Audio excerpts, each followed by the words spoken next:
I woke to the hollow sound of the gate slamming shut on its own.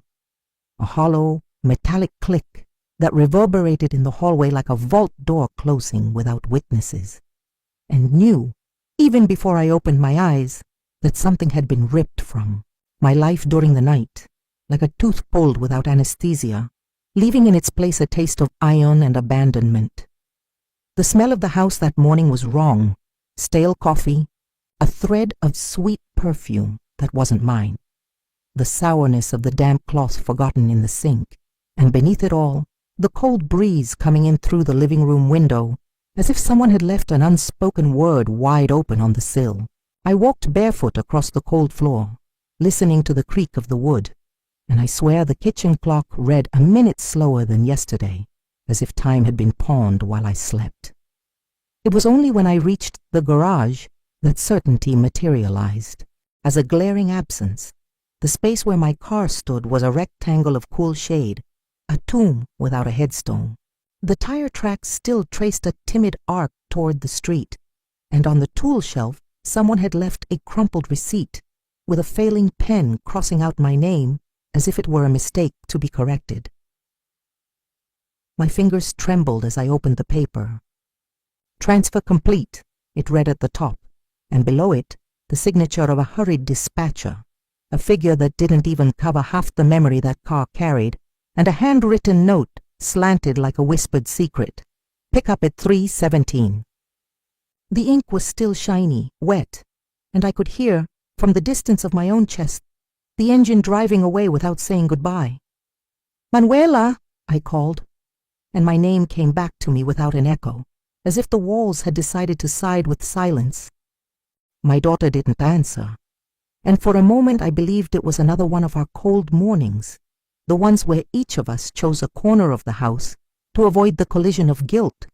But the hallway had signs: the open sideboard drawer, a bracelet missing from the ceramic plate, the backpack missing from the hook, the bus ticket torn in 3 on the carpet, small bodies of crime scattered like breadcrumbs. In her room, the air smelled of urgency, the sheets still marked by the weight of a restless body, the mirror with fingerprints, the dressing table with a row of lipsticks like deserting soldiers. In the trash, among crumpled papers and gum wrappers, I found a business card. Renasser Auctions, we buy, sell, solve, and on the back in graffiti, a local number, 2 arrows, a word underlined 3 times. Today, I can't explain.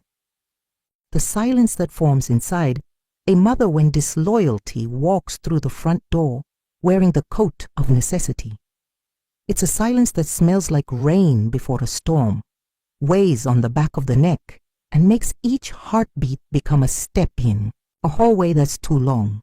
I took a deep breath, felt the humidity of the air sticking like attic dust in my lungs, and started jotting down details that might save me later.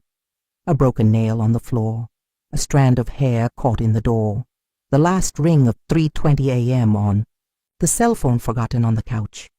The message was there, waiting for me like an open well. "Mom, don't call me. It's better this way. I'll figure it out." I read it over and over, and none of those 3 sentences had the courage to look me in the eye. Below, a history of missed calls from an unknown number, and the profile picture of a man smiling with very white teeth at someone who negotiates late into the night, a glow of low beams on a street without streetlights. I went downstairs again, each step a countdown, and opened the closet where I keep the things that relate to who I am when no one is looking. The deeds tied with ribbon, the box of documents with my maiden name stamped on an old label, the keys to the apartment I bought, when Manuela still thought the world fit in the cupped palms. I ran my fingers over the leather cover, felt the cold relief of the letters, and an idea, like a knife, pierced me with clinical precision. Before the idea, however, came the memory. Me and my car, in the early hours of the morning, taking my mother to the hospital on a warm December night. The passenger seat still had deep in the fabric the smell of spilled medicine, a trace of camphor that had resisted washing, a kind ghost and I thought that there are things that cannot be sold. Without tearing pieces of the owner, the receipt in my hand seemed to laugh at this cheap romanticism. I went to the living room window and looked at the street as if searching for a confession in the cobblestones. The sun still hadn't had the courage to rise, and the neighboring houses kept their blinds horizontal, as if pretending nothing ever happens. A puppy barked twice, briefly, like a warning. And the street lamp that always fails on Sundays, blinked in the middle of the morning as if it had seen something I couldn't.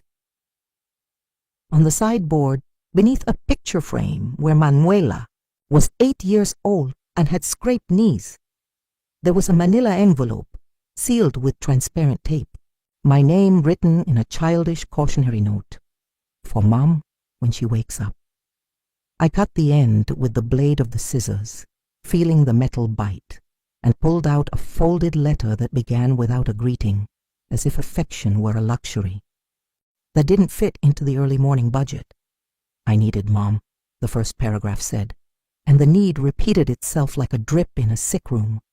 I needed to leave, I needed to pay, I needed to breathe. The words were wet fireworks, trying to ignite and dying in a sad hiss. "Don't hate me," she pleaded, and I thought of all the times I taught her to differentiate guilt from responsibility, and how in the end, life mixes them both in a basin and washes its hands.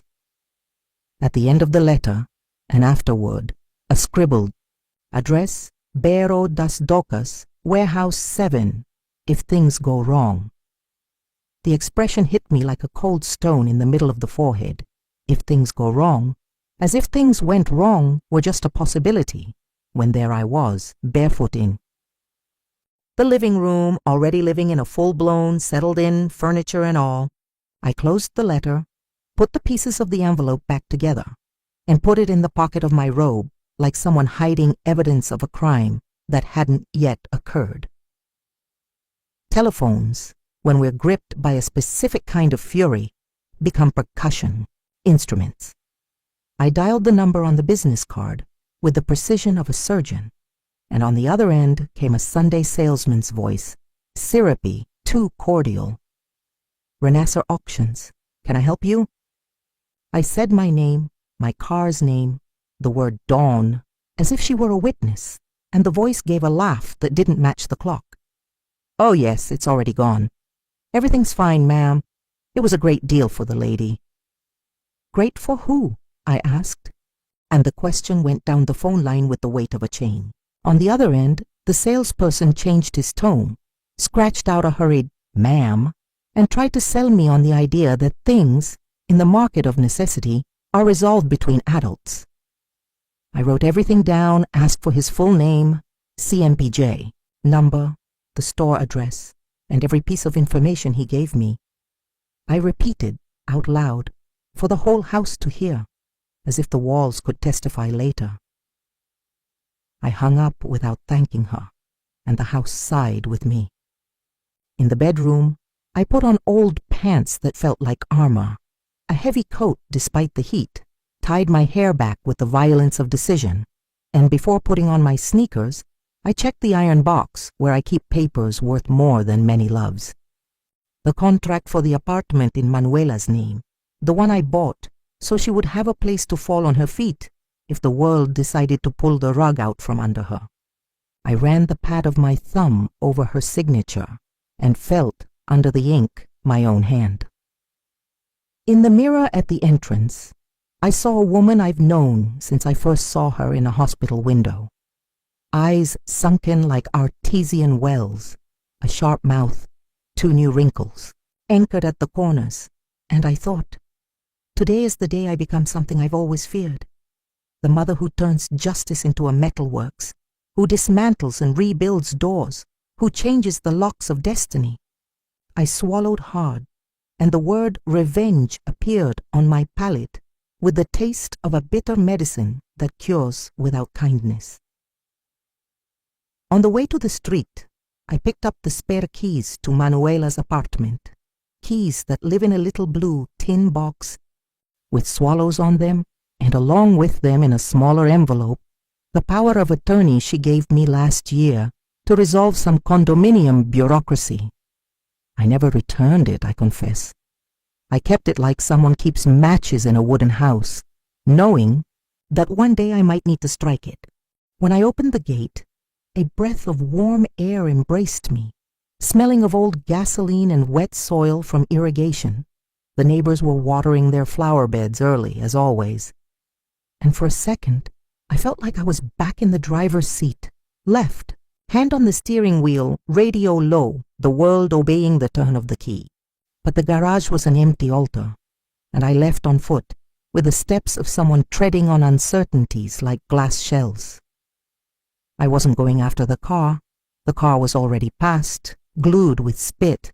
I was going after the story Manuela had written, without me, after the reason she was ashamed to say in so many words, after the shadow I'd felt growing behind the furniture for weeks, after the name of the man with the white teeth. And above all, I was going after my right to turn the tables before anyone called it destiny.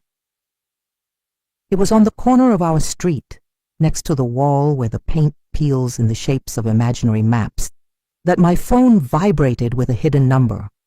I answered on the first ring, and on the other end, silence breathed. "Are you the mother?" A harsh voice finally asked, the timbre of someone who smokes secrets.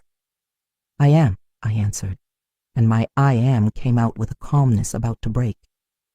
"So listen," he said. "Don't do anything stupid. The girl only owes me time." And I, who never owed anything to anyone but myself, felt the blade of the idea that had pierced me earlier turn a millimeter inside me. "Time is precious," I replied, and the sentence hung between us like a high-tension wire. He laughed shortly, hung up, and I was left with the buzzing of the ringtone in my ear, a continuous beep, a flat line on a heart monitor. I looked up at the sky. The day was finally dawning, slow and unhurried, like someone who knows something I don't, and I realized that my plan, the one that was still being born, would have to be born whole, tooth by tooth, without crying. It was as I turned the block that the second note appeared, taped to the bakery's bulletin board, between an offer for a dog for adoption and a guitar. Lesson. Manuela wanted. But it wasn't a missing person poster. It was a disguised charge card with a code I recognized from an old file, small print, payment instructions, a polite threat that smiled. I ripped the paper off, folded it small, and stuffed it into my wallet, feeling the leather heat with anger. I returned home to seek what was missing. Not weapons, not screams, not police, yet but documents, because it was there, between the gate and the living room, that the solution presented itself in a clear voice, with the scent of ballpoint pen. If my daughter sold what was ours while I slept, I would sell what was hers before someone came and took it from us both, not out of malice, but through emotional mathematics, adding the protection, subtracting the recklessness, multiplying the time we had left, dividing the blame between those who created it and those who consumed it. When I closed the door behind me, the house was quieter than ever, and I knew that from then on, every step would echo in a story that required courage and composure. I sat at the table, spread out the deeds, smoothed the folds with my palm, and began to read the small print, with the precision of someone searching for landmines in an open field. My heart beat to the rhythm of a stamp, and in the corner of the window a bird landed curious. I almost asked it to witness. I signed my name on 2 pieces of paper, tore off copies, secured everything with a heavy paper clip that reminded me of a handcuff clasp, and before standing, I leaned my forehead against the wood of the table, cold and clean, and let a single tear fall soundlessly. It wasn't sadness, not yet. It was the brief mourning for an innocence that Dawn had carried, away inside the trunk, the belief that between mother and daughter there is no market, only shelter. And as I lifted my head, I promised myself that when this story was over, no one would ever again confuse the name of what I feel with weakness, I left the house with a folder of documents clutched to my chest like someone carrying a spare heart. And the building's hallway, still damp from the janitor's overdoing the lavender water, smelled of a cheap hospital and a regretful dawn. As I descended the stairs 2 at a time, I mentally repeated the sequence of actions like a secret choreography. Notary's office, bank, occasional broker, and finally, the coup de grâce, the signature that would transform bricks into time. Tapats that way. The gate. The street felt like a body stretched out after a fright. The noises came broken, a gas truck screeching in the distance, a bicycle squeaking its chain, the off-key whistle of someone who never learned to finish their own songs. I walked quickly, feeling the bead of sweat run down my spine like a ruler, and I noticed a neighbor's eyes following me behind the curtain. The city learns to sniff out disaster, and that morning I exuded the metallic smell of someone about to demolish one mistake with another. I took an old taxi with seats that spit out foam crumbs, and the driver, a thin man with a crucifix in the rearview mirror, asked where to but didn't ask why, which temporarily relieved me. He said Central Registry Office 418 Rua do Sol, and he nodded with a tiny gesture, as if he'd heard so many destinations that he could already guess each passenger's storyline by the way they held the door. I closed my eyes for a second and saw the empty rectangle of the garage, the shiny ink of the receipt, the toothy smile of the man on the phone. When I opened my eyes, in the car window, there was a reflection of myself that wouldn't forgive me. I put on lipstick without looking, just to add color to the mouth that needed to say yes at the right time and no at the necessary time. And I breathed through the short nose of retreating fear, that sharp fear that separates mothers who wait from mothers who act. Outside, the city was taking on the colors of electrical failure, the sun too strong on peeling facades, shadows tangling around the base of streetlights, a dog on a leash dragging its owner. The notary's office smelled like a place where truce, pays in cash, new paper, a damp stamp, a trace of stale coffee and polished shoes. I walked up to the counter with the precision of someone entering surgery and handed over my folder. The woman in the striped shirt checked my documents with eyes trained to spot killer commas, and I kept my jaw firm as she read what she needed to read. My daughter's name, my own, the power of attorney, last year's notary registration, a stamp, with the exact date, May 12th, 10:43 a.m. Will it be quick? I asked, and the girl replied with the voice of someone who had heard this request from everyone, as much as necessary. She pulled out a number 32 for me and pointed to the row of chairs where people waited carrying paper universes, and I sat next to a man holding a blue folder as worn as his knuckles.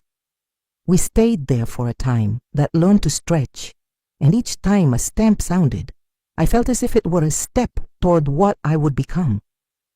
While I waited, my cell phone vibrated, in my pocket with the intensity of a trapped animal. The screen lit up with an unknown number and a name that wasn't saved, but which I recognized from the rhythm of the threat. "Did you see the message at the bakery?"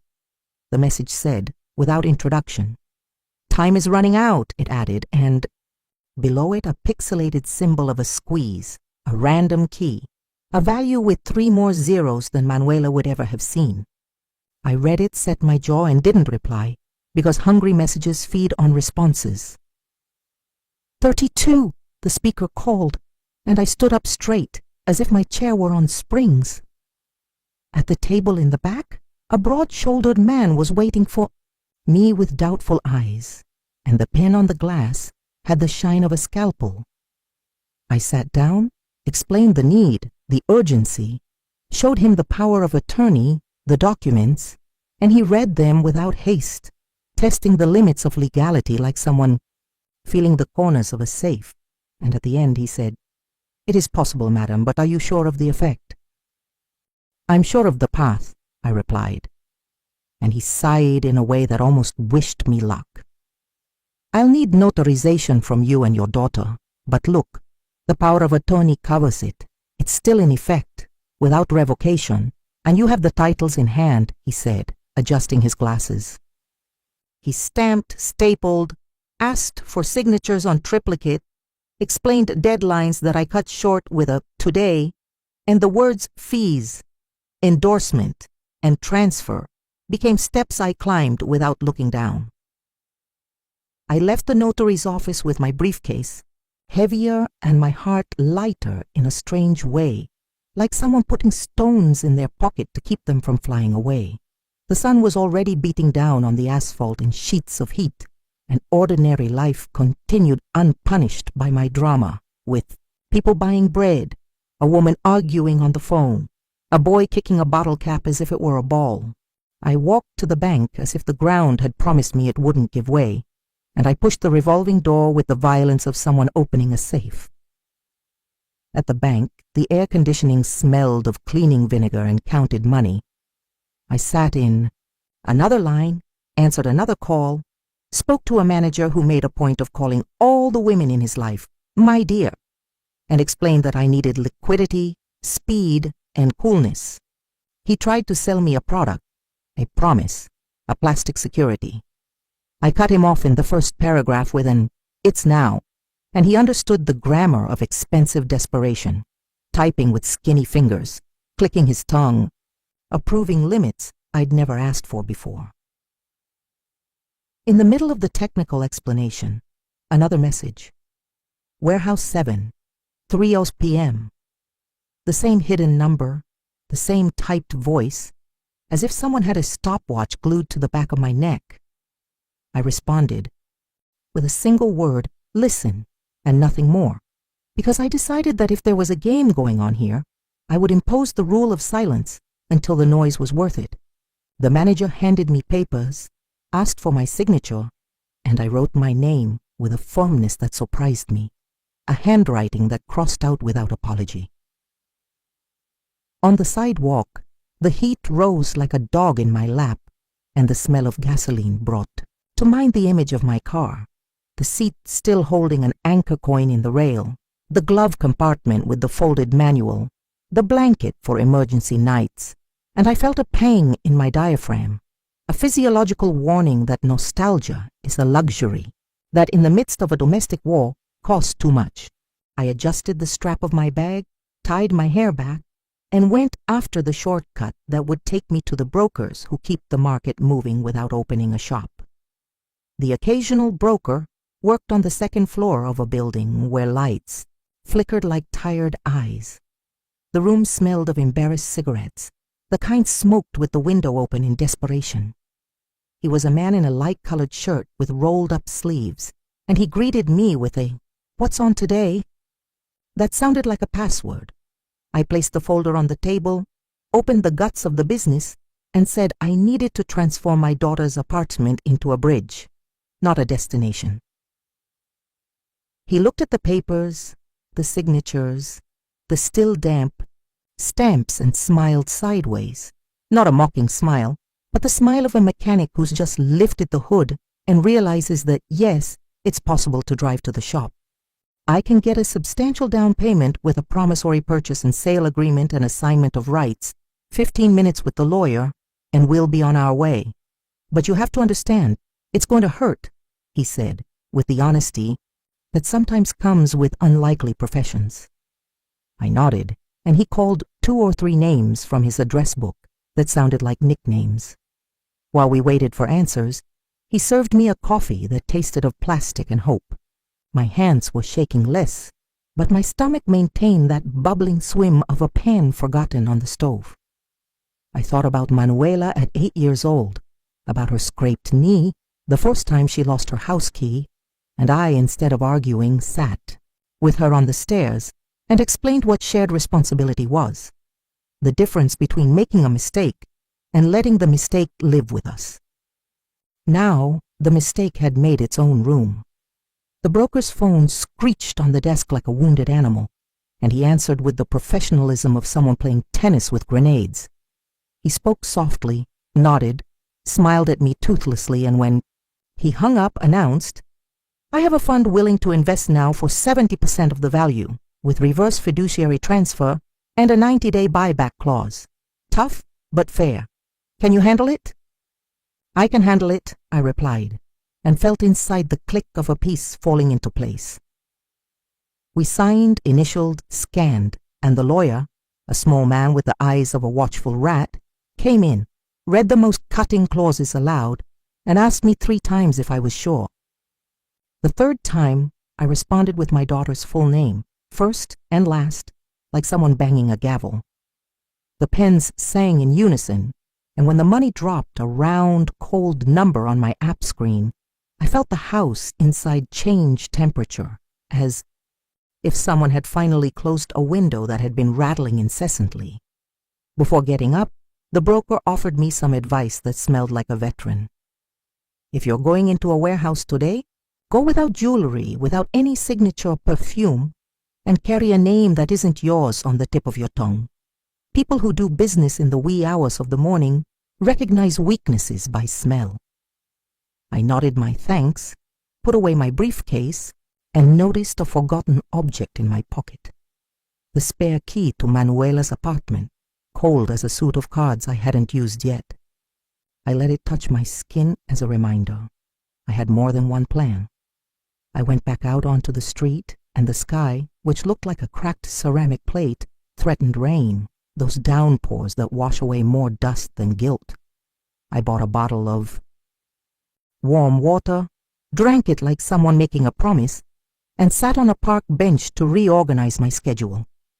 It was 2:07 p.m. on my cell phone, and the store was 20 minutes away if the traffic cooperated. Time was a mean dog that when you run after it, decides to go in circles.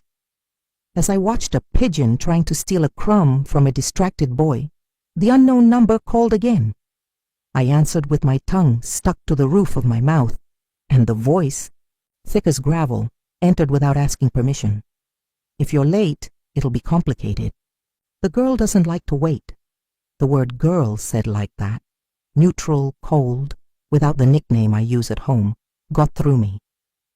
I'm punctual, I replied, and let out, in a split second, a thread of venom. And who are you? Besides a stopwatch with teeth, he laughed, a dry sound, more air than laughter. I'm the one who gives you instructions and keeps things from going wrong. Don't try to be clever, Mom. Too much cleverness sometimes comes with a price. Tag! I closed my eyes for a moment, saw the papers I'd signed, the money I'd moved, the bridge I'd begun to build with my daughter's apartment, and understood the geometry of that warning. They wanted fear. I would offer calculation. I took a different taxi, the first one left, like everything useful and temporary, and asked the driver to drop me off 2 streets before the Bairro das Docas. On the way, the smell of old fish and rust began to seep through the cracks, and the wind hit my face with the texture of sandpaper. The Docas always seemed like the part of the city that was purposefully forgotten, where the rules don't arrive as quickly as the trucks. When I got out, I hid the briefcase inside my backpack, took off my wedding ring, and tied my hair in a low bun that made me anonymous. The rusty signs displayed numbers that didn't want to be read, and Warehouse 7 stood out like a broken tooth in the concrete mouth of the block. The roller shutter was half open, like a suspicious eye, and from inside came the sound of metal hitting metal, an echo that reminded me of a ghost train.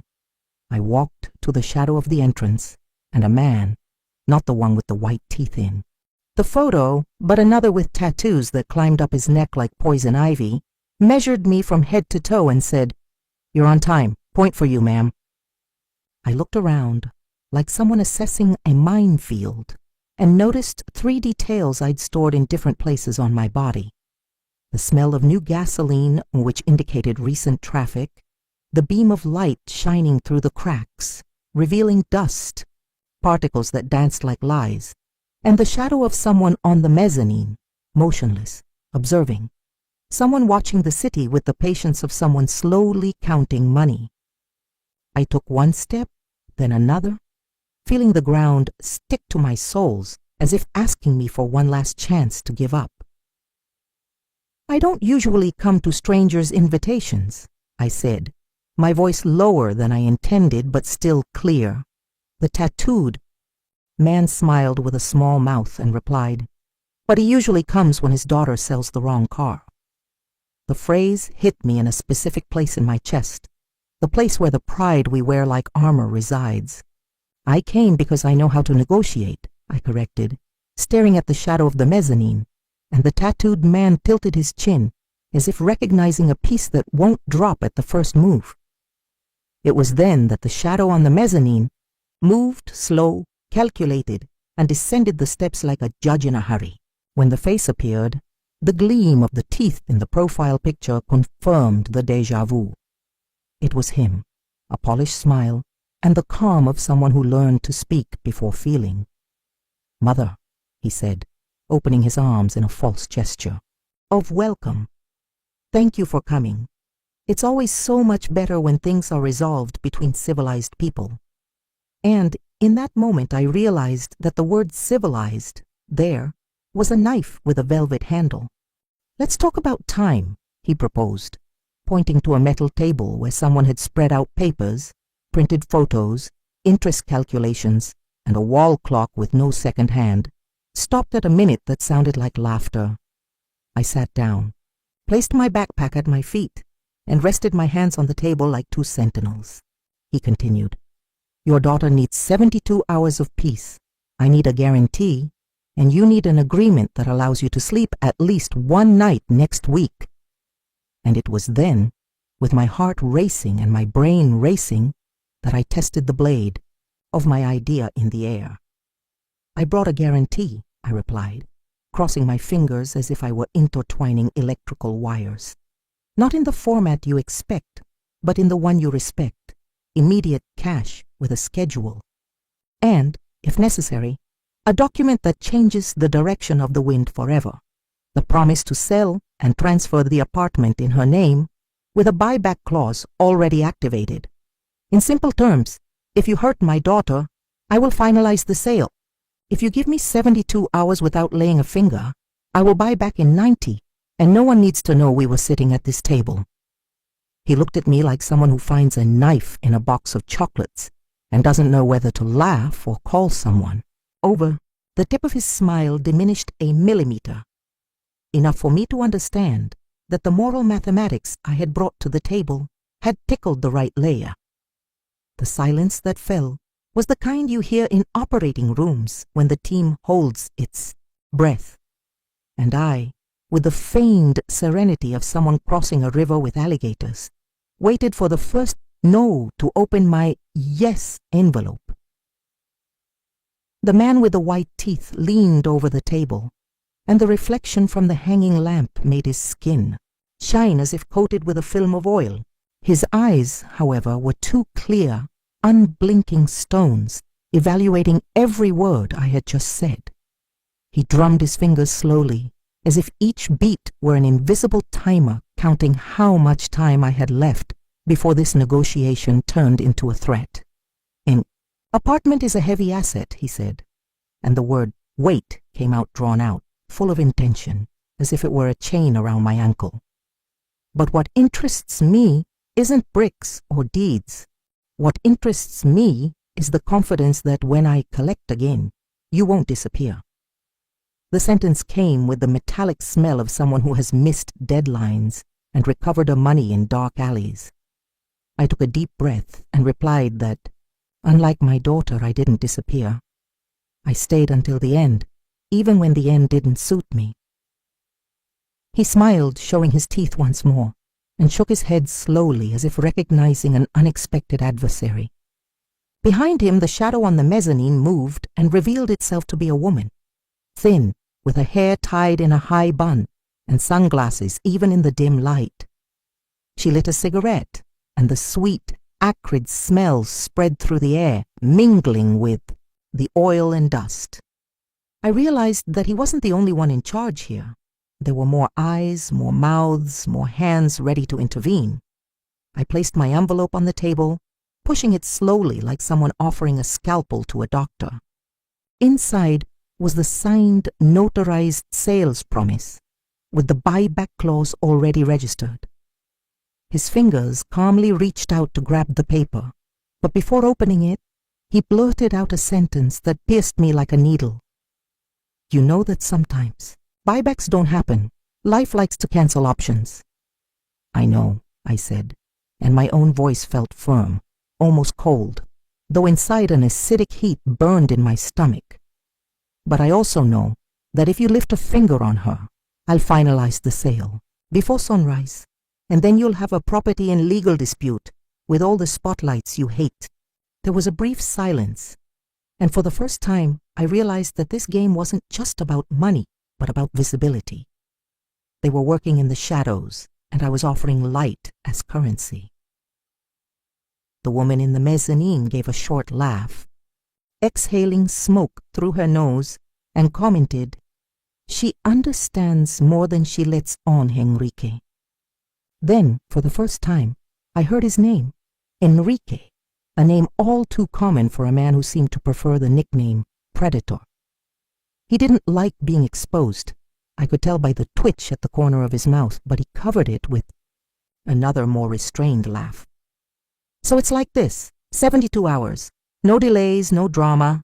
If you fail, I won't negotiate with words anymore." I nodded, but inside, I wrote down every detail, like someone recording license plates. The way the woman inhaled slowly, the sound of the chain swinging in his pocket, the dirty shoe print on the edge of the stairs.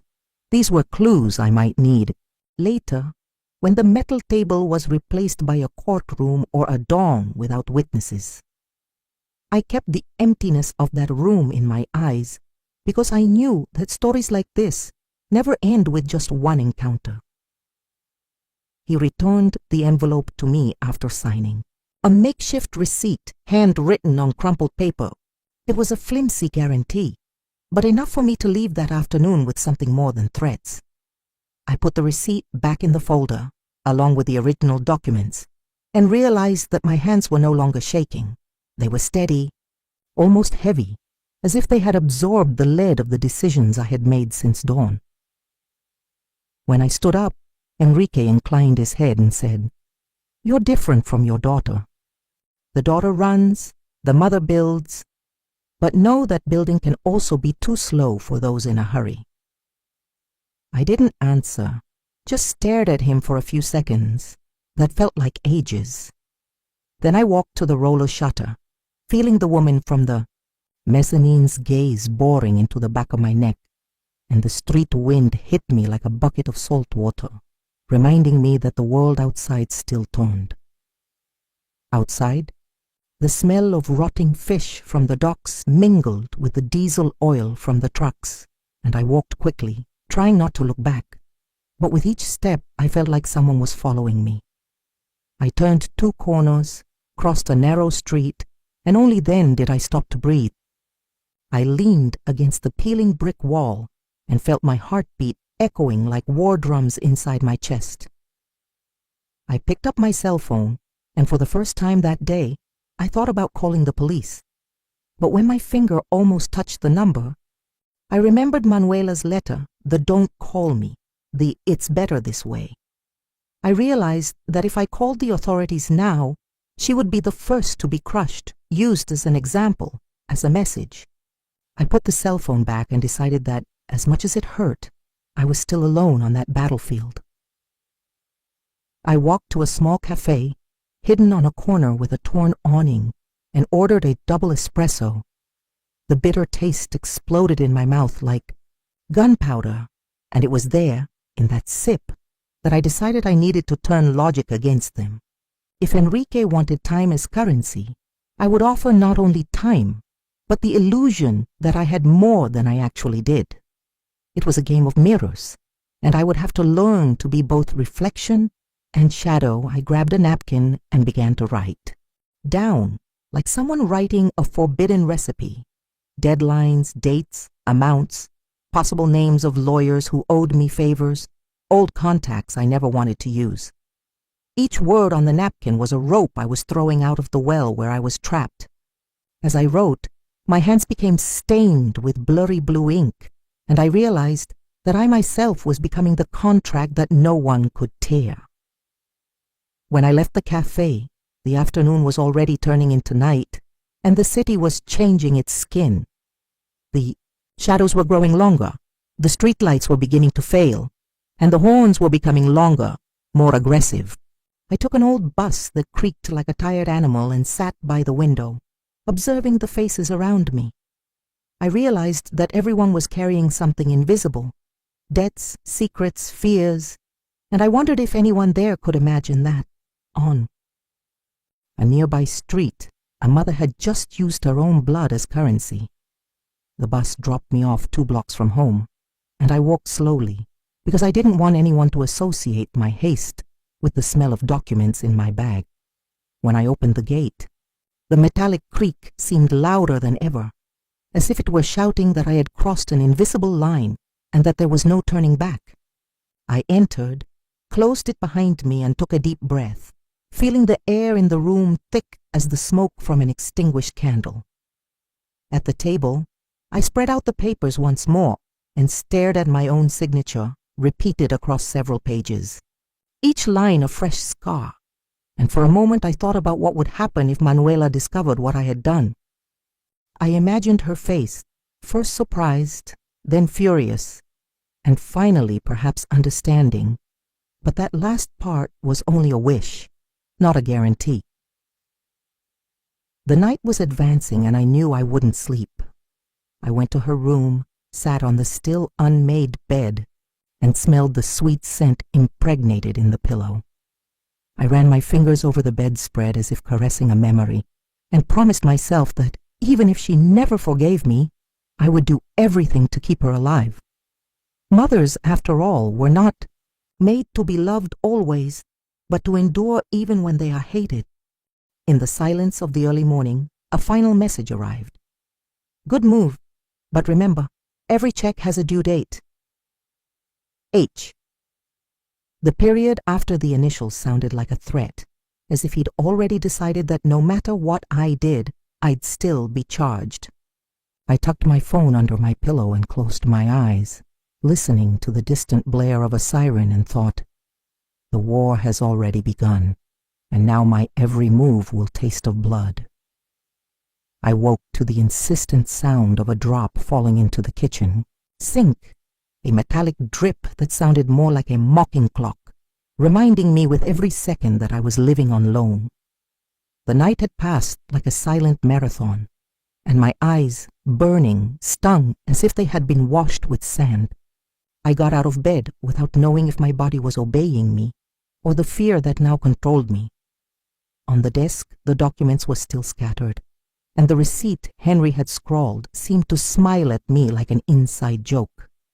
I ran my fingers over it and realized that the ink had stained the wood, as if it wanted to stay there forever.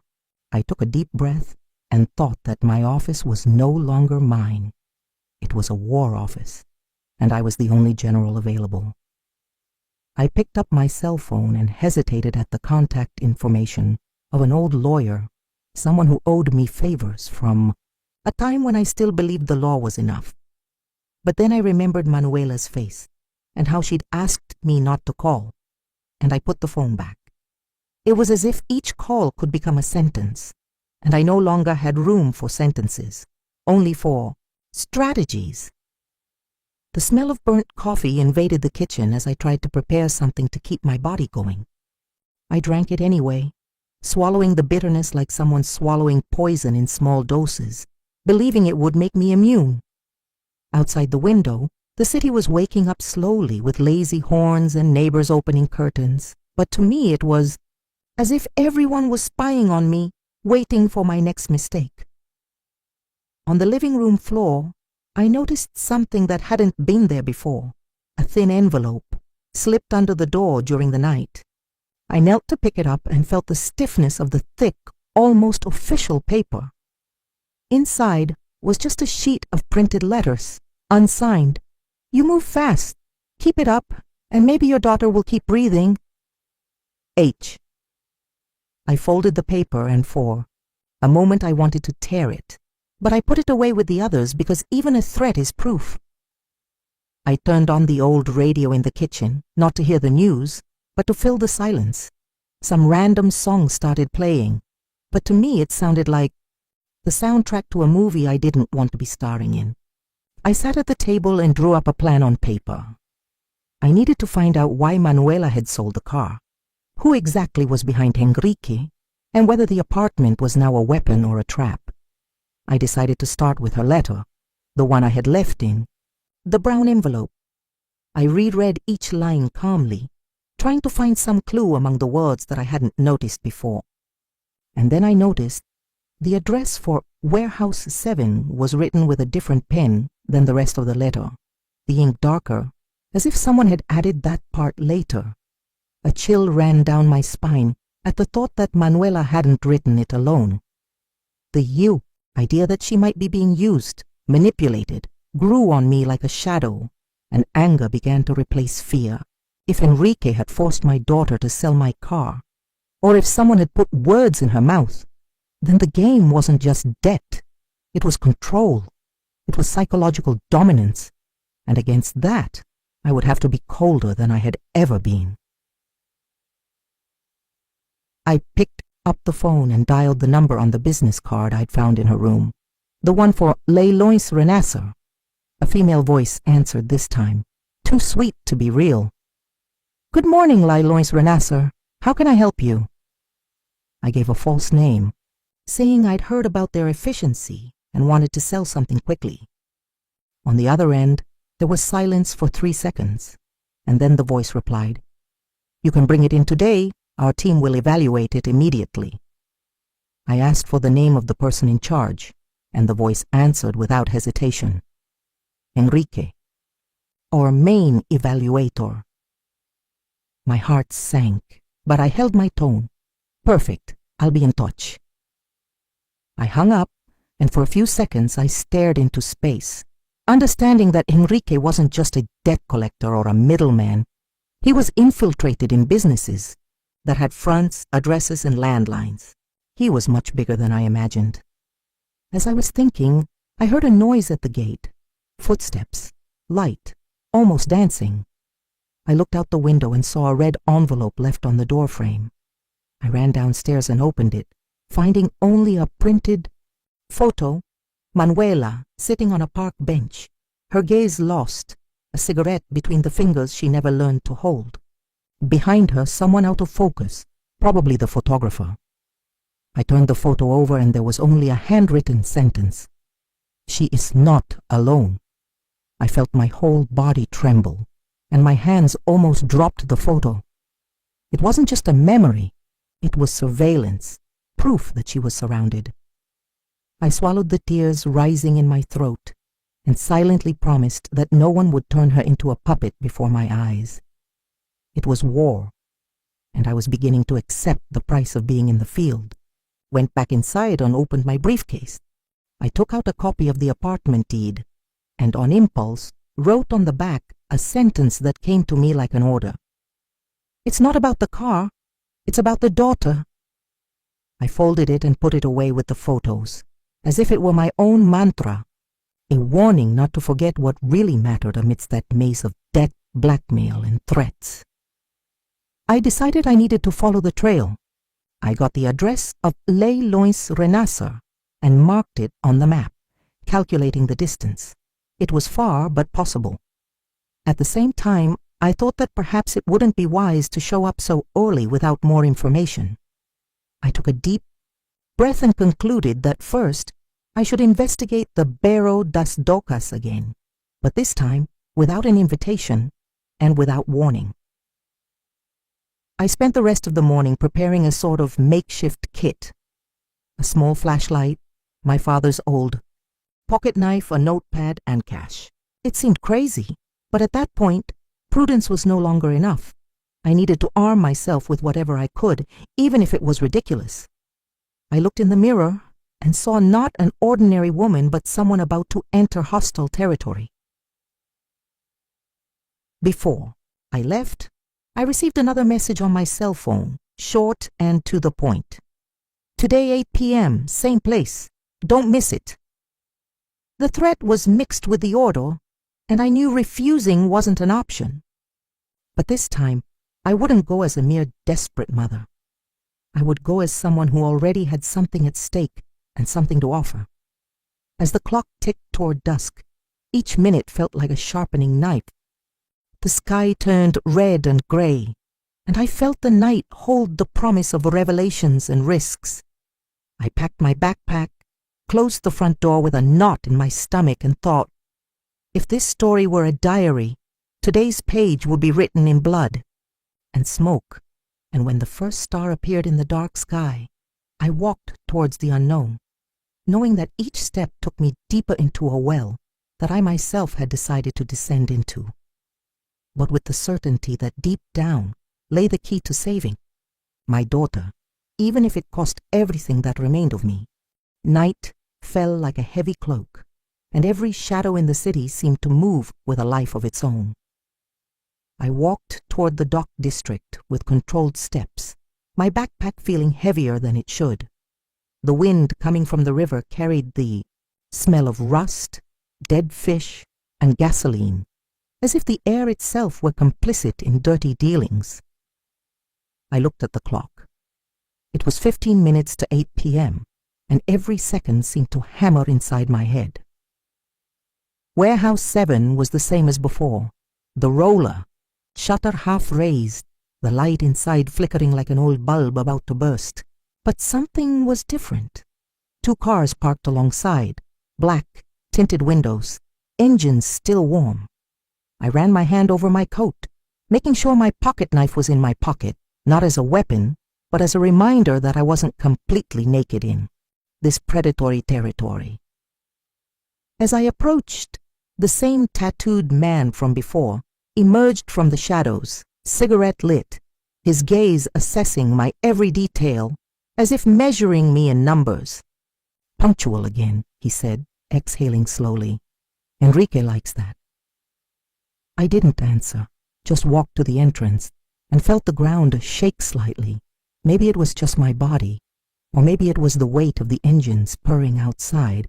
Upon entering, I noticed that the metal table had been replaced by a larger one, piled high with papers, folders, and even an open laptop.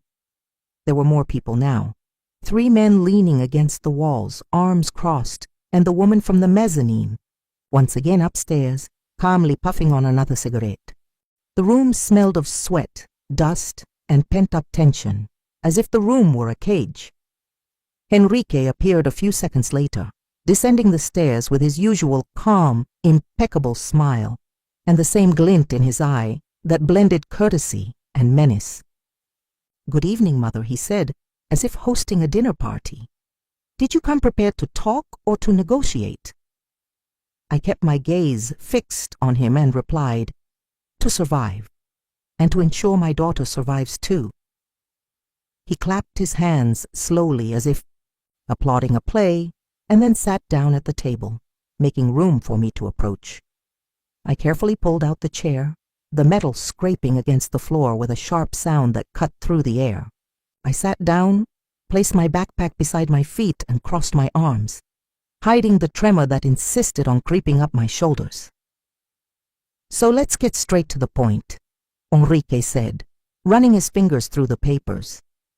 "Your daughter has entered into a game she doesn't know how to play. She sold her car to buy time, but time can't be bought at auction.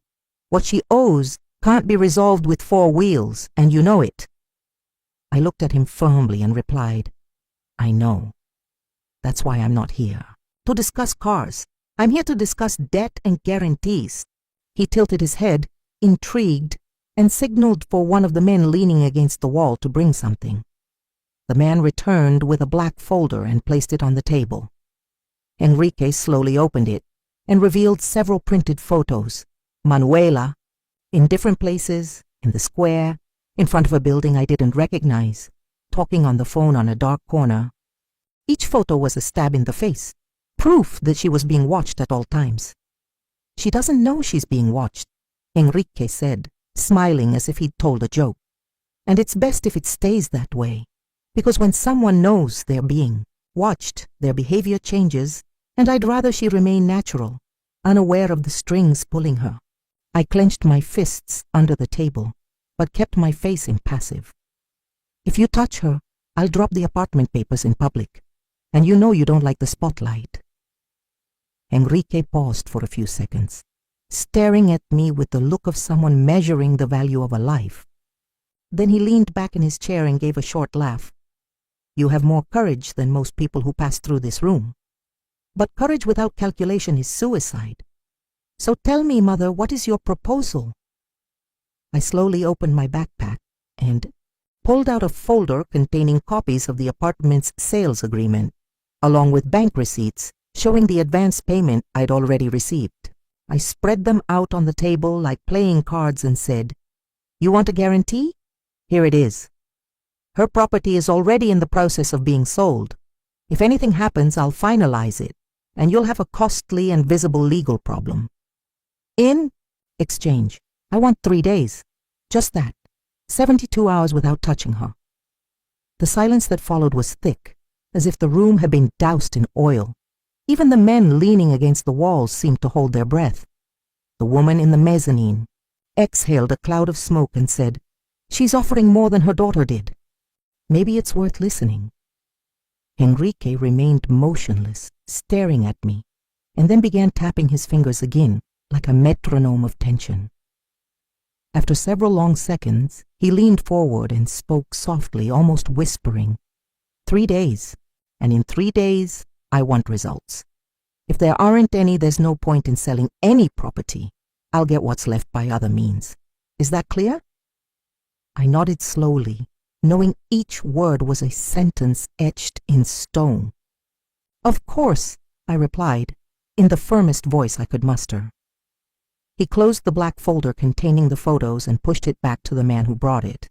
Then he calmly stood up, straightened his coat, and said, Deal, but remember we're not bankers, Mom. We don't send bills. We send messages, and messages tend to hurt. I saw the gleam of his teeth once more, and knew that this man lived by turning threats into truths. I stood up too, my entire body stiff, and pushed my chair back. Before leaving, I looked up and met the gaze of the woman from the mezzanine, behind. Her sunglasses, there was something that wasn't just surveillance, but curiosity, as if she were trying to decipher whether I was an enemy or a potential ally. I saved that feeling for later. Outside, the night was colder than before, and the wind was sharp as blades. I walked quickly, avoiding looking back, but at every corner I turned, I was sure someone was following me. Maybe it was just paranoia, or maybe it was invisible eyes monitoring my every step. It didn't matter. I was already in the game, and now all that was left was to play.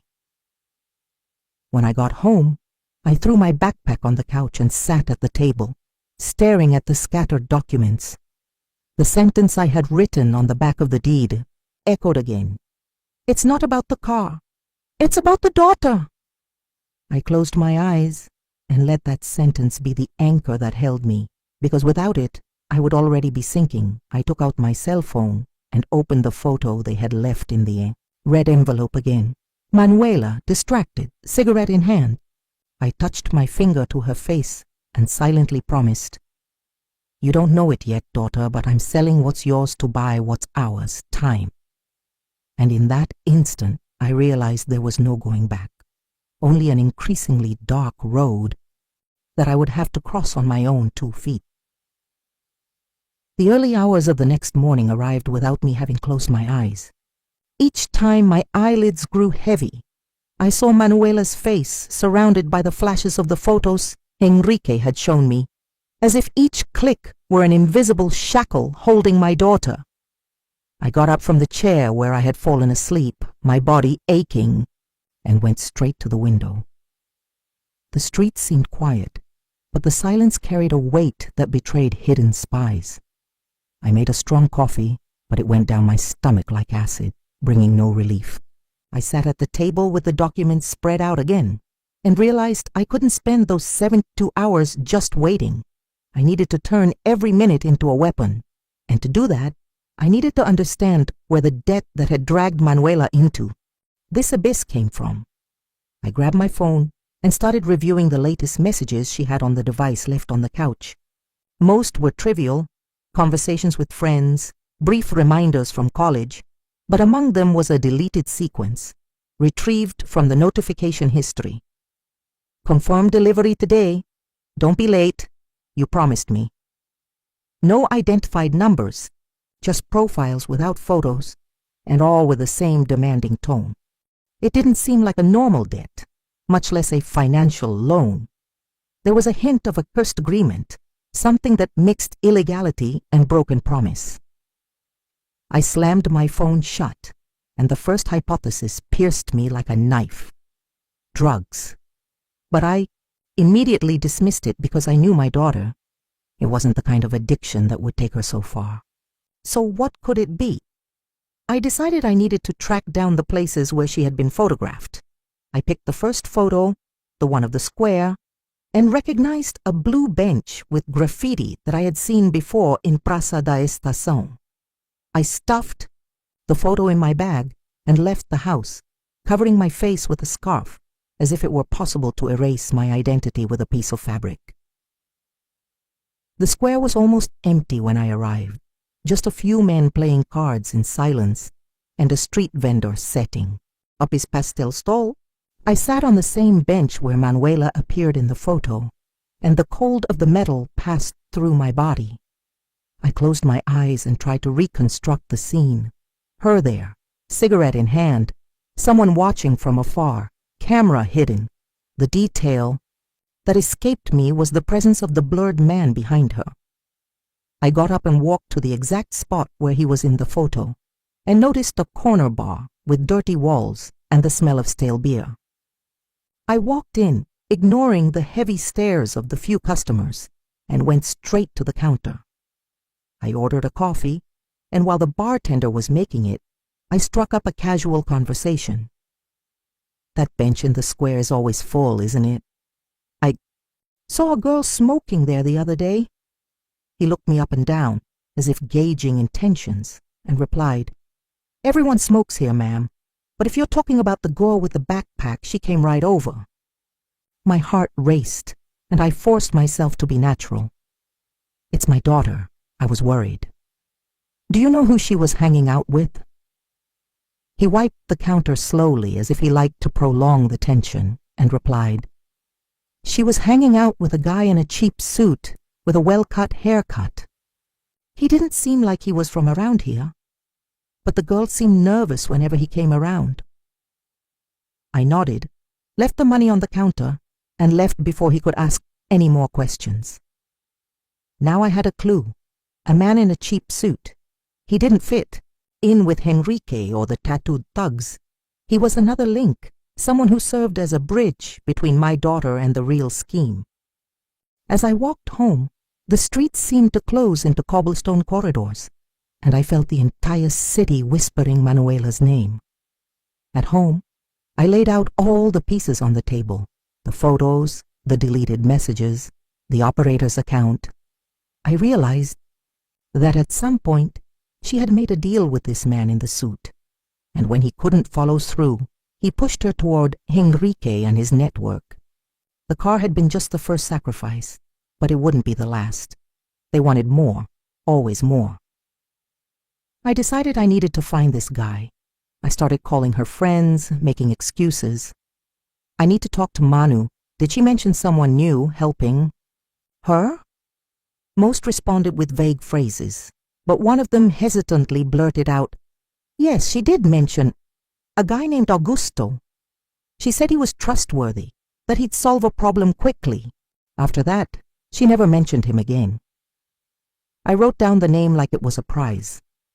Augusto, too simple, too common, but enough to start. I opened the computer and, even exhausted, began searching for records, cross-referencing the name with the neighborhood, with auctions, with collections. In an obscure forum, I found mention of an Augusto in a suit, known for brokering small debts that grew like plagues. He was the first rung on the ladder that led to Enrique. The clock read 2 p.m. when I finally turned off the screen, my eyes burning. I lay in bed for a few minutes, but every time I closed my eyes, I saw my daughter on that park bench, cigarette between her fingers, as if screaming for help without knowing it. I got up again, washed my face with cold water, and said out loud, "I'm not going to wait for them to knock on my door. I'm going to go to them." I decided I needed allies, but not obvious ones. The police were out of the question. Official lawyers were too slow, and neighbors would only whisper. I thought of Jonas, an old acquaintance from my time in government.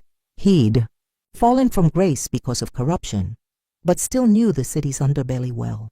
I looked up his number in an old address book, and to my surprise, he still answered. "You owe me a favor," I said without introduction. On the other end, there was a heavy silence until a hoarse laugh emerged. "I thought you'd never collect. What do you want?" I took a deep breath and said the name. "I need to find a guy named Augusto. Cheap suit, hangs around the docks and Station Square." I heard a click of his tongue. Then he replied, "If that's the one I'm thinking of, you shouldn't be involved in this. But since you asked, I'll see what I can do. Give me 24 hours. I hung up feeling like I'd thrown a stone into a dark lake, not knowing what kind of creature might emerge, but it was a risk I had to take. The time Henrique had given me was slipping, away like sand through my fingers, and each hour was a silent scream from my daughter. Dusk arrived with the sky tinged red, and the wind brought a scent of rain. I stood at the window, watching the first drops hit the glass, and thought that perhaps the storm was an omen. The whole city seemed to be preparing to wash its streets, but no amount of rain could wash away the filth that trapped my daughter.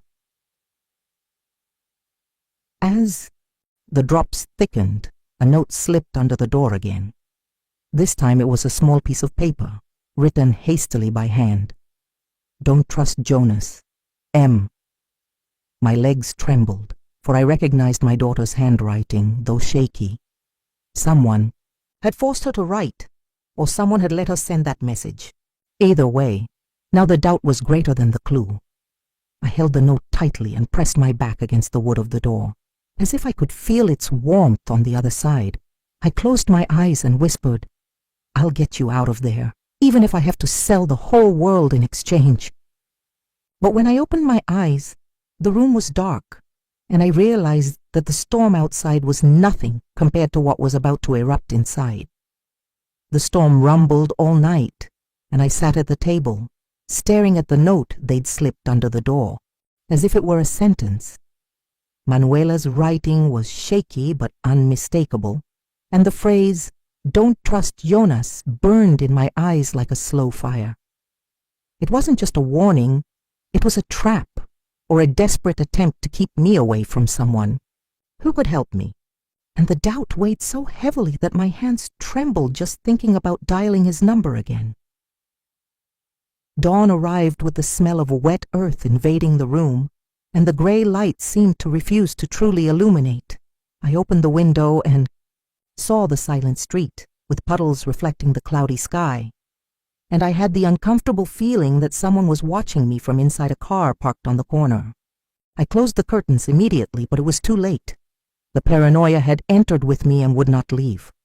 I took a cold shower to wake up my body, and as the water fell, I felt goosebumps on my skin, as if thousands of eyes were staring at me. In the steam, the memory of Henrique and his brilliant smile returned like an unwanted shadow, reminding me that the deadline was running out. I had little more than 48 hours to turn this game around, and every second lost was an invitation for the enemy to tighten the noose around my daughter even more. I decided I couldn't ignore Jonas despite the note. He was my only contact with the underworld who knew the hidden workings of the city. And even if it was dangerous, it was still a path. I dialed the number with cold hands, and he answered. After 3 rings, his voice hoarse and heavy with sleep. "Have you heard anything yet, doting mother?" I swallowed the anger that irony caused me and said I needed to see him in person. We arranged to meet at a bar downtown, one of those that opens early for customers unfamiliar with the meaning of morning. I arrived early, and the place already smelled of stale beer mixed with cheap cigarettes. I sat at a corner table where I could see the door and waited. When he arrived, the weight of the past came with him. Jonas was older, more puffy, but his eyes were still sharp, always calculating. Each person's worth. "You still look like you want to save the world," he said, sitting down across from me without asking permission. "But the world doesn't ask to be saved." I ignored the provocation and got straight to the point. "I need Augusto, the one in the cheap suit. They say he's the first step on the ladder that leads to Henrique." He chuckled softly, a sound like rust crunching, and replied, "Ah, Augusto, that guy's a ghost with a CPF, individual taxpayer registry. He shows up where there's easy promise, disappears when the pressure comes. He's in it up to his neck, you know?" My heart raced, but I kept my cool. "I want to know where he is now. I need an address, anything." Jonas scratched his scruffy beard and leaned forward. "And why would I do that, besides the old favor you love to throw in my face?" I looked into his tired eyes and replied, "Because if I fall, you fall with me. If I sink, I take you with me. It's that simple." He was silent for a few seconds, studying my face, perhaps trying to decide if I was serious. Then he pulled a crumpled piece of paper from his pocket and wrote an address in rapid handwriting. "Abandoned workshop on Rua dos Trilhos, near the train tracks.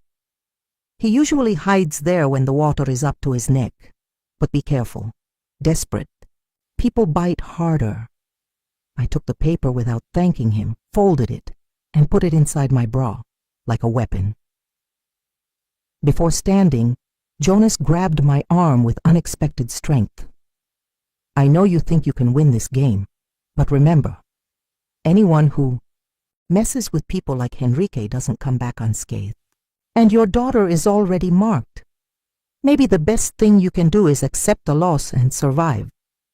I wrenched my arm from his grasp and replied coldly, "You don't know the meaning of the word mother."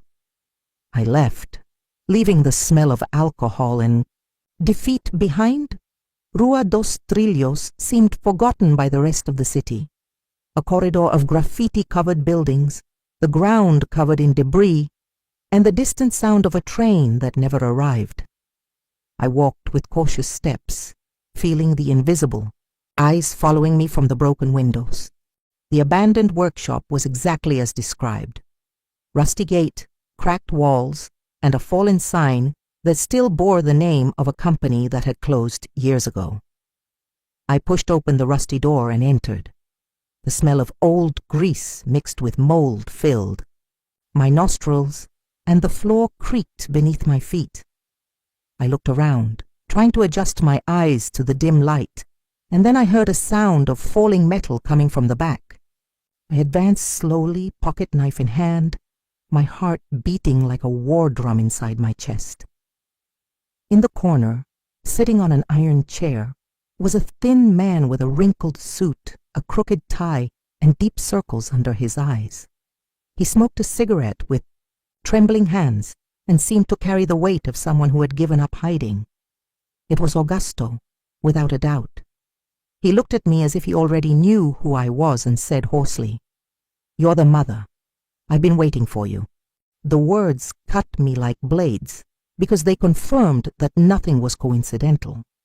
My presence there was already part of a script written by someone else's hands. I approached, keeping enough distance to react if necessary, and asked, "What did you do to my daughter? Why did she sell my car? What do you want from her?" He took a deep drag on his cigarette and exhaled slowly before replying, "She offered herself. No one forced her. She said she'd do anything to protect you." My body froze and my legs felt weak. "Protect me?" I repeated, almost in disbelief. He nodded slowly and explained. "She got involved with me because I promised to settle an old debt that was hanging over her head. A loan you don't even remember anymore, but which never died on paper.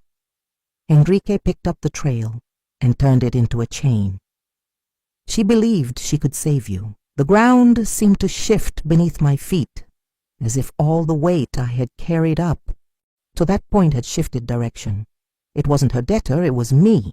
I was the beginning of the chain, and Manuela had stepped into the abyss trying to rescue me. I felt a lump in my throat and a wave of shame that burned inside me. But I maintained my composure, because tears were not allowed in that field. I took a step closer, the pocket knife hidden between my fingers, and said, "If it's true, prove it to me. Show me the papers, the contracts, anything that confirms what you're saying." Augusto stubbed out his cigarette on the floor, opened an old folder beside the chair, and pulled out a stack of yellowed documents. On each page, my name was there, with dates going back more than 15 years, signatures I barely remembered making. The debt had never been forgotten. It simply slumbered, waiting for the right moment to awaken. I looked at those papers and felt as if the past had slapped me in the face. Manuela had discovered this before me, and in trying to free me, ended up trapped. I closed my eyes for a moment, took a deep breath, and said, "Then it's up to me now. It's not about her anymore, it's about me. And you're going to help me turn this around, even if I have to sell my skin." Augusto smiled sadly, as if recognizing a warrior about to sacrifice herself. "If you want to overthrow Enrique, you'll need more than courage. You'll need unlikely allies and an iron stomach, and you may need to accept that some battles are won with blood." I stood still, staring at him, while within me the decision began to form. I would no longer run. I would go to the end, even if the end cost me everything. I left the abandoned workshop with the documents under my arm, feeling the weight of the past clinging to my skin like rust that wouldn't come off even with sandpaper.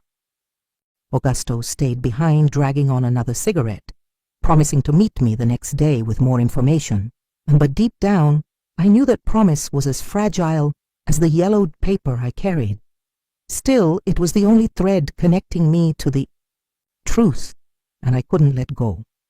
Rua dos Trilhos seemed even darker on the way out, as if it had swallowed part of me. I walked quickly to the main avenue, where life seemed to go on as normal. Crowded buses, candy vendors, impatient honking, and it was impossible not to feel anger at the world's indifference. My daughter was being hunted.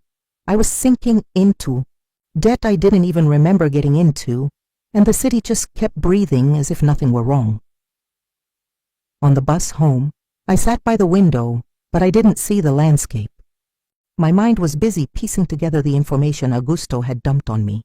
The debt was mine, inherited from a mistake years ago, and Manuela had only tried to save me, sacrificing what she had in her possession. The question that kept nagging me was, why didn't I remember?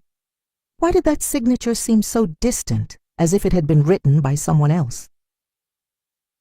I arrived home as night was already swallowing the sky, and my first instinct was to lock the doors and windows, as if danger lurked. Behind every shadow, I spread the papers on the living room table and began to analyze each line, each stamp, each number. I recognized with disgust my own handwriting, but I couldn't remember the occasion. The dates coincided with a dark period in my life, when I needed quick cash after my husband's death, and I accepted a contract without properly reading the clauses. That was it, an old forgotten debt, which had now been reborn at the hands of people like Enrique. And the cruelest thing was that Manuela had discovered it before me, and instead of blaming me, she tried to protect me. I cried silently, tears falling onto the paper, blurring the letters, and for the first time in days I let my body tremble, because the guilt hit me harder than any threat. But there was no time for regrets. There was still a little over 40 hours left, and I needed to turn guilt into ammunition. If Enrique liked contracts, I would use his own weapon against him. I made copies of the documents, separated the most important ones, and began planning. I needed to show that this debt could be made public, that it wasn't just a secret hidden in the city's basements.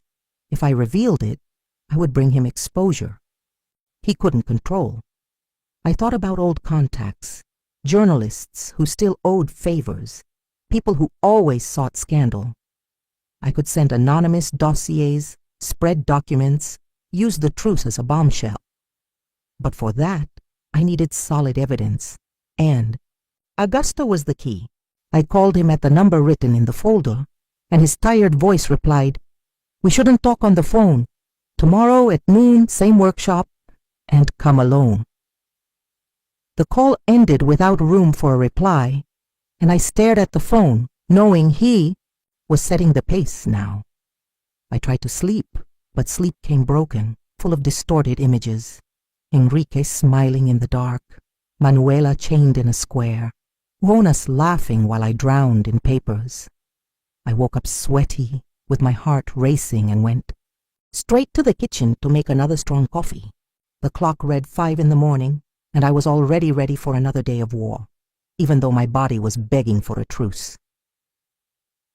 At 8, I knocked on the door of a neighbor, Donna Celeste, a lady who spent her days watching the street through her window. I made up some excuse that I was waiting for important mail and asked her to watch my door. She smiled with gapped teeth and replied, "Don't worry, my dear, my eyes don't sleep." And I knew it was true. If anyone were prowling around my house, she would see. Before leaving, I tucked the documents away in a secret compartment on the bookshelf, behind some old accounting books. If someone broke into my home, at least they wouldn't be so easy to find. I put just a few copies in my backpack, along with my pocket knife, and headed downtown, feeling each step echo as if the ground were a war drum. I arrived early at the workshop and waited outside, watching the rusted cars on the train tracks and listening to the distant whistle that seemed to mark the rhythm of my anxiety. At noon sharp, Augusto emerged from the shadows, this time without a jacket, just a wrinkled shirt and eyes red with fatigue. He carried with him a new, more organized folder and called me over with a quick gesture. "I brought what you asked for," he said, opening the folder on a dust-covered table. There were contracts, receipts, notes of old payments, and even proof of transfers that linked Henrique to a network of shell companies. It was a map of the entire scheme, and I knew it was too dangerous to have in my hands. "Why show me this?" I asked suspiciously.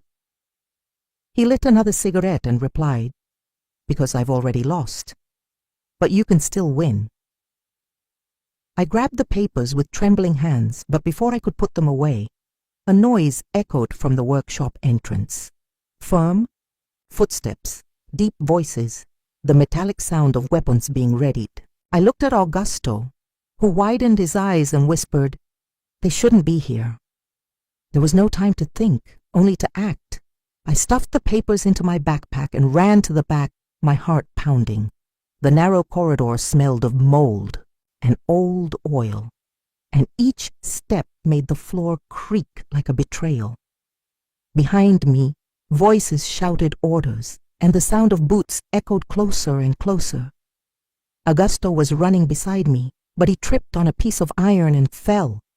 I turned to help him, but he shouted, "Go, save your daughter, not me."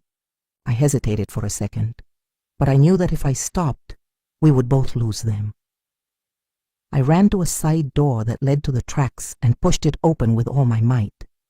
The sunlight blinded me for a moment, but I kept running, hearing gunshots ricocheting off the metal behind me. I jumped a rusty fence, scraped my arms, and only stopped when I reached a busy street, where the crowd swallowed me up like camouflage. Panting, I sat on a bus bench and hugged my backpack as if holding my own heart. Inside, the papers burned like embers, and I knew I now had in my hands something that could destroy Henrique. But I also knew that from that moment on, he would never leave me alone. I had crossed a line from which there was no return.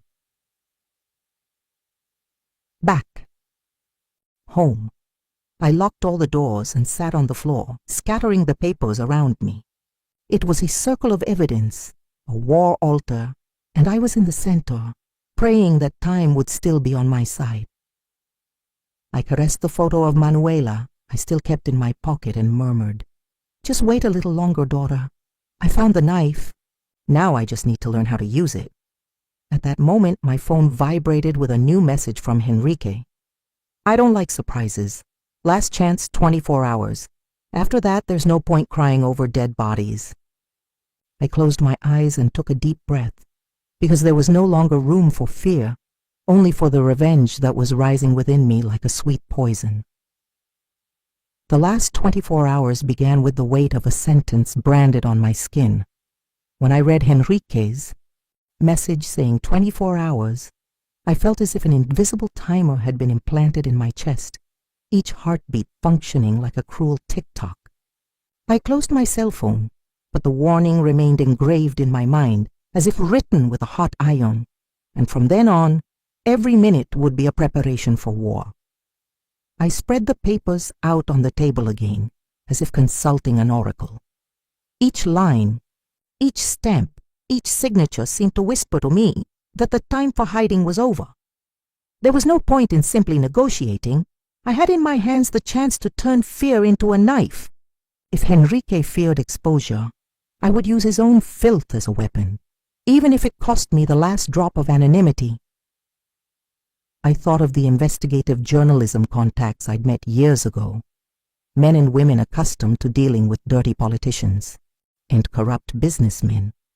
Some were still alive in my notebook, but calling them would mean pulling a heavy lead chain on them, and perhaps none of them had the stomach to face Henrique. I saved that option as a plan B, but kept the idea alive like a spark in the dark.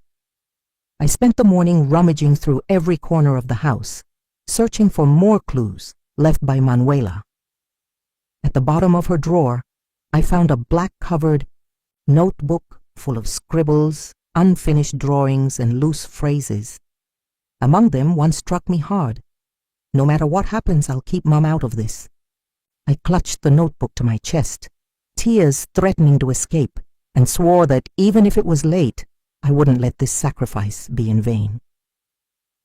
The clock struck noon, and the city outside seemed normal, horns honking, children returning from school, the smell of fresh bread on the corner. But to me it all sounded like mockery. I packed my backpack again, putting away copies of the most compromising papers, the pocket knife, Manuela's notebook, and a bottle of water. With each object I placed inside, I felt like I was composing my own will. At 3 in the afternoon, I decided to take a bold step. I went to the offices of a small community newspaper, the kind no one takes seriously, but which circulates in every neighborhood. I looked for the editor, a fat, tired man named Alvaro, who recognized me from my time working at the courthouse. I showed him some papers, without revealing everything, and said, "I have a dossier that could bring down some big names. I need it ready for publication tomorrow, no matter what." His eyes widened. He scratched his head and replied, "Are you crazy? This is pure gunpowder. It's going to explode on me, on you, on everyone." I placed my hands on the table and firmly replied, "Exactly, and it's this explosion that will buy me time. If I don't show up by tomorrow, you'll publish everything." Alvaro hesitated, but upon seeing my look, he realized there was no turning back. He put the papers in a small safe and muttered, "If you fall, at least you'll fall with a noise." I left with shaky legs, but with the feeling that I had placed the first domino. Now, if Enrique touched me, his secret would explode like a grenade. On the way back, I received another message, this time not from Enrique, but from an unknown number. "Mommy, don't trust anyone. They're using me as bait." My heart raced and my hands sweated. The writing was Manuela's, but was it really her? I ran back home and, at the gate, found another envelope. Inside, a new photo. Manuela, this time in a small room, curtains drawn, eyes swollen. Behind her, only a peeling wall. I turned the photo over and there was another sentence. still 18. Hours. After that, silence. My legs gave out, and I had to lean against the wall to keep from collapsing. The pressure increased, and time was flowing like fresh blood. That night, I didn't turn on any lights. I sat in the dark, facing the window, watching the headlights of cars pass like ghosts. Every noise in the street made me jump. Every shadow cast seemed to hide someone ready to invade. My cell phone wouldn't stop vibrating with short messages, veiled threats, reminders that I was being monitored. And yet inside me, something stronger than fear grew.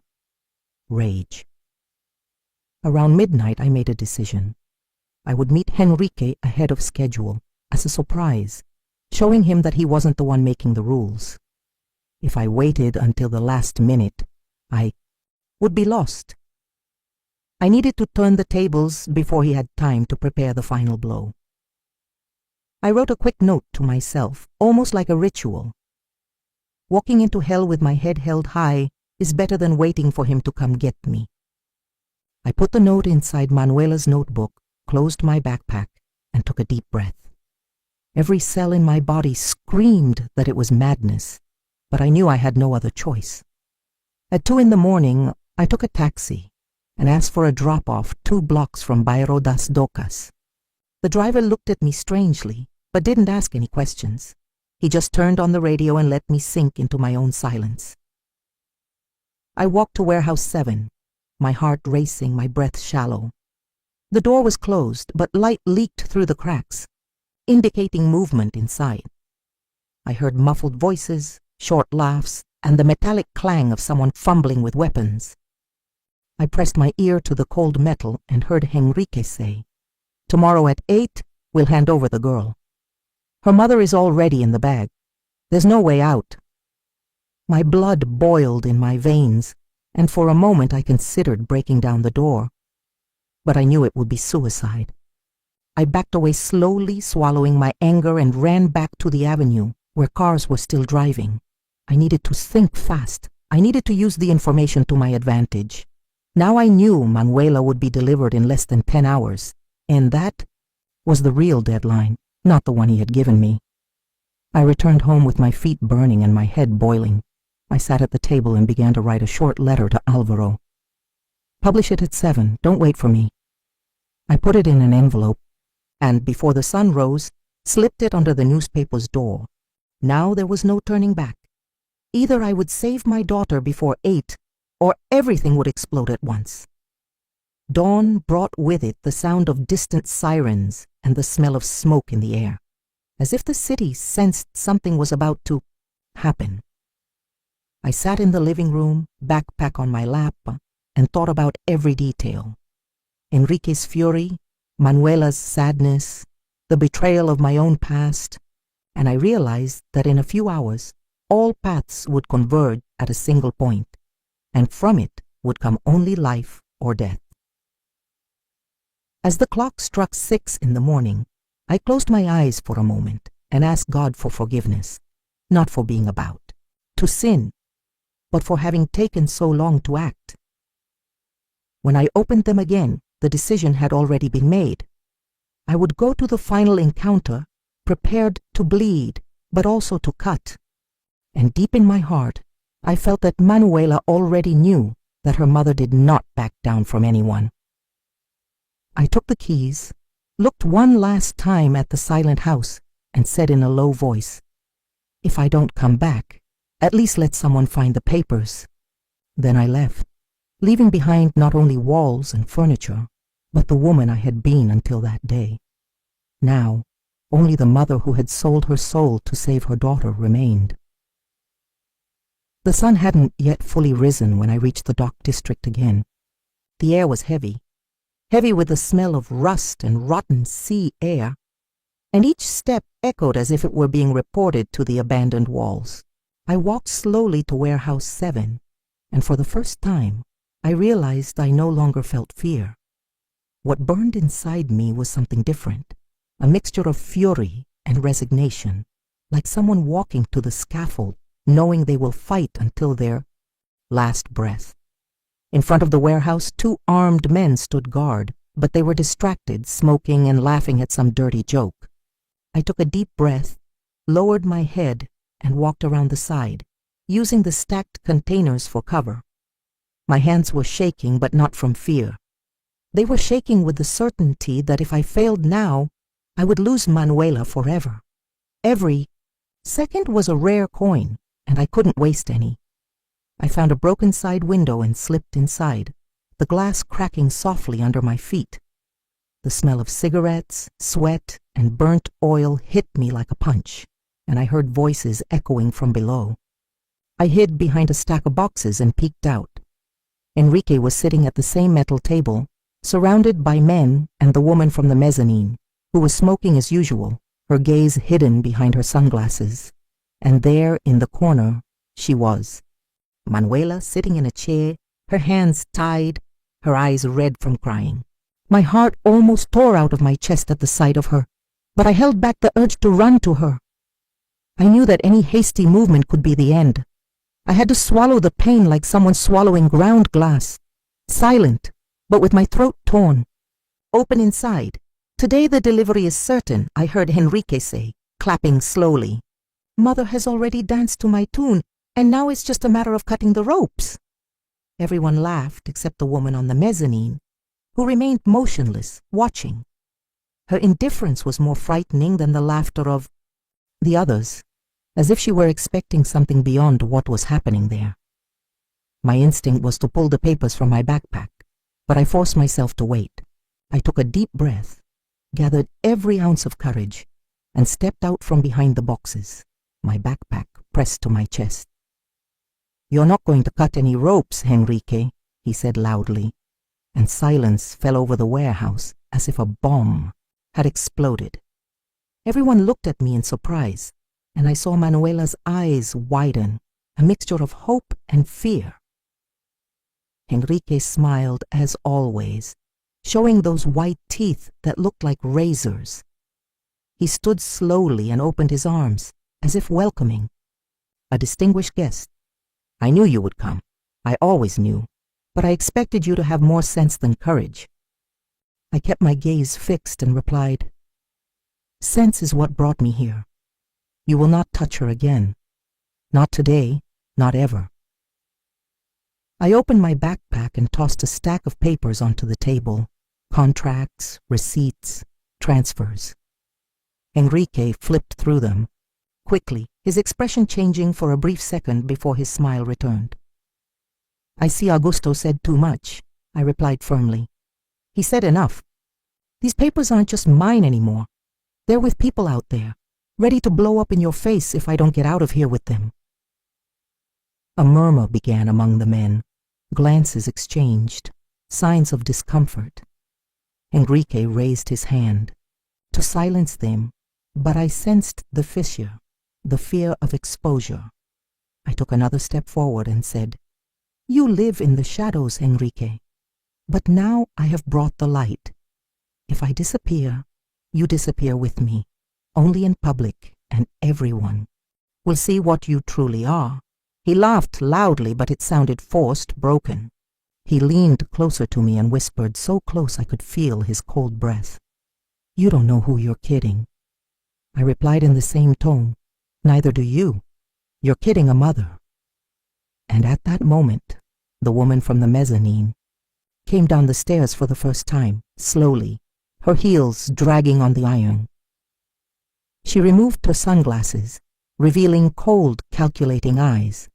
She stood beside Enrique and said, She's right. This game is over. If you insist, we all fall together. Enrique stared at her surprised, and in that moment I realized there were cracks in their very structure. They weren't a single block. They were knives pointed at each other, held together by the edge of convenience.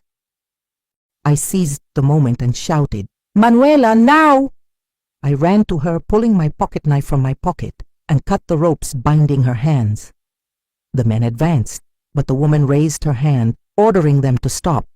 Enough! She bought her time. We will not lose everything because of pride. Henry was furious, his eyes flashing, but he didn't move a muscle. I could tell that in that moment he was torn between killing me and saving himself. I grabbed Manuela by the hand and pulled her towards the side exit without looking back. Every step was a miracle, every breath an unlikely victory. Outside, the cold morning air hit us like freedom. We ran down the deserted street, the distant sound of voices still echoing inside the warehouse. I didn't stop until I reached the avenue, where taxis were passing by. I got into the first one I saw, dragging Manuela along, and said to the driver, "Speed up, anywhere away from here." On the way, I hugged my daughter tightly, feeling her fragile body tremble against mine. She cried, repeating between sobs, "I'm sorry, Mom, I'm sorry." I simply whispered in her ear, "You have nothing to apologize for. You tried to save me, now I'm going to save you." And in that embrace, I understood that we weren't victims. We were survivors. Hours later, we arrived at the newspaper and found Alvaro ready to publish. I showed him I was alive and asked him to hold on to the papers, at least for now. He looked at me with a mixture of relief and fear. "Do you realize the war you're provoking?" I replied wearily, "The war was already here. I just switched sides." That night, back home, I sat with Manuela at the table. There were no more documents, no weapons, no contracts, just two women destroyed by the same blood bond, trying to rebuild themselves in silence. She held my hand and asked, "What if they come back?" I squeezed her fingers and said, "Then we'll be ready, because now they know they don't have a monopoly on fear." And when the clock struck midnight, I closed my eyes and realized that the future was still uncertain, perhaps more dangerous than ever. But there was one certainty. I was no longer just the mother who slept while her daughter sold the car. I was the mother who had even sold her apartment back, and who, if necessary, would sell the entire world to buy her own daughter's life.